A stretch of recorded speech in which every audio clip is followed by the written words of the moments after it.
As you heard, President Obama says U.S. troops will not be returning to combat in Iraq. But here at home, military personnel know things can change at a moment's notice. That's why they train constantly to be ready in the event they are called to action. News 8's Brittany Schmidt was at Camp Douglas today and has more on the air combat training going on.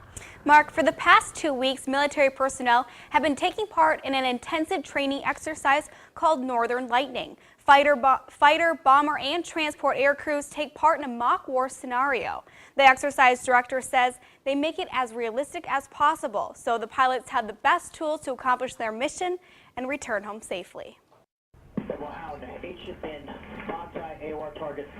See, we have 14 aircraft that are all working together here. Their mission? Fly into enemy airspace, bomb the targets, and get home.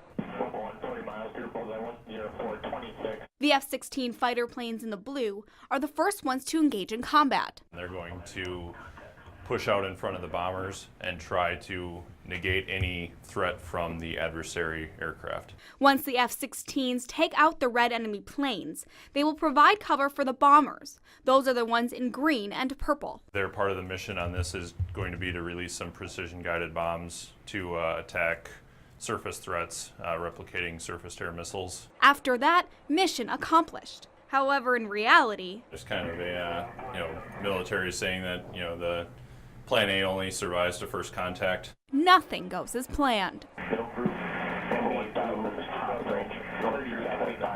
You can see that our large aircraft, our bombers, have actually turned around. Something happened in this scenario that the adversaries were throwing at them to drive them off script. Now, at a moment's notice, the pilots are forced to change their plans and react to the new situation in real time.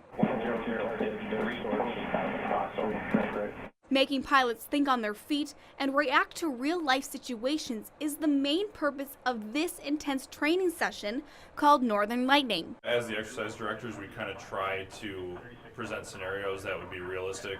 I guess the idea is to basically do all your training when you're not really in war, so when you actually go to the war, it's second nature for you and you're able to complete the mission. And what better teachers than experienced fighter pilots themselves? Most recently, flew a combat deployment in Afghanistan in 2012. I went to Iraq twice and Afghanistan once. What having gone and deployed has done for me has helped me to be able to tailor the exercise best I can for my fellow pilots in the military. Their combined experience overseas is what makes the difference here on the home front. The job here is to get them the best training that we can. We're going to make it hard, but when you finish up with it, you're going to be that much better and that much more confident. Major Schultz spent more than a year planning and setting up this exercise. And when you have something of this scale, it's going to be noisy. Although the training is necessary, they do try to keep the noise at a minimum as much as possible. So if you live in the area and would like to know more about when their large-scale training sessions are occurring, you can sign up for Camp Douglas alerts. We have a link to that on our website. All right, thank you, Brittany. Camp Douglas is one of 4 Air National Guard bases that is able to host this caliber of training, and it happens every year.